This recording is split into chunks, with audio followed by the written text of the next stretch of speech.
Hello guys, তো আজকে ready হয়ে গেছি আর আজকে যাব হচ্ছে অষ্টম পরতলা মেলাতে। আজকে লাস্ট ডে ছিল সেই মেলা। আর দেখো এই হেয়ার স্টাইলটা করে আমাকে যেন কেমন একটু লাগছিল, তাই আবার চুলটা ছাড়া অবস্থা থেকেও আমি আবার ওটা বেঁধে নিলাম যেন কেমন লাগছিল। এদিকে মা, মাসিরা, মানে আমার শাশুড়িরা, শ্বশুররা সবাই রেডি হয়ে গেছে, ঐশ্বর্য রেডি হয়ে গেছে, আর আমি এখন বেরোবো। তো ওখান থেকে বেরিয়ে অষ্টম পরতলায় চলে এসেছিলাম।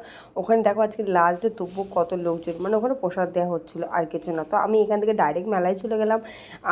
আমরা সবাই মিলে ওখানে গিয়ে অনেক আইসক্রিম কিনলাম, কারণ এই আইসক্রিমটা আমাদের ভীষণ সবার প্রিয়, আমুলের আইসক্রিম। তারপর জিলিপি কিনলাম ওখান থেকে, একটু গজা নিলাম, এইগুলো দেখলাম, এটাও দেখলাম গুড় কাঠিগুলো দেখে তারপর আবার এখানে চলে এসেছিলাম। এখানে এসে আইসক্রিম খেতে বসেছিলাম, আর আমি তার মাঝখানে আবার একটা রোলও খেয়েছিলাম। যেহেতু গলাটা অনেকটা বসে গেছিলো সেহেতু আইসক্রিমটা অ্যাভয়েড করছিলাম, কিন্তু তা কি আমার দ্বারা হয়? তো ঐশ্বর্য আমার জন্য আবার একটা আইসক্রিম নিয়ে চলে এসেছিলো, তো ওর জন্য ওইটা আমি আবার খেলাম, ও একটা খেলো, আমি একটু খেলাম। তো তারপর ওখান থেকে গোপাল নিলাম। আমাদের এখানে গোপালটা অষ্টপ্রহরতলায় ছিল। এটা অ্যাকচুয়ালি আমাদের গোপাল না, মাসিদের গোপাল। তো গোপালকে ওখান থেকে নিয়ে তারপর আমরা সবাই মিলে বাড়ি এলাম।